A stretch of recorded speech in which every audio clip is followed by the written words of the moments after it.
देखें, शहरी के लिए ज़रूरी है कि ईद की नमाज हो जाए फिर उसके बाद कुर्बानी करे।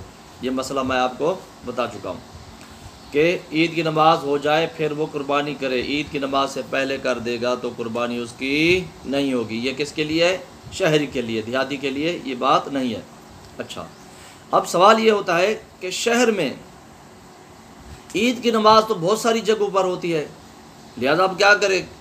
सब जगह ईद की नमाज हो जाए फिर कुर्बानी करे, या एक जगह भी कहीं हो जाए तो फिर कुर्बानी अपनी वो कर ले?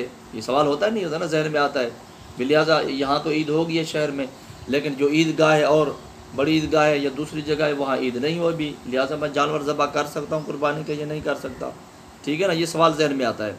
तो याद रखें कि अगर शहर में बहुत सारी जगहों पर, मुतअद्दिद जगह पर ईद की नमाज होती है, एक जगह भी होती है, दूसरी तीसरी पाँचवीं आठवीं, हर जगह बहुत सारी जगहों पर नमाज ईद होती है अगर शहर में, तो पहली जगह जब नमाज ईद हो गई तो उसके बाद कुर्बानी जायज़ है।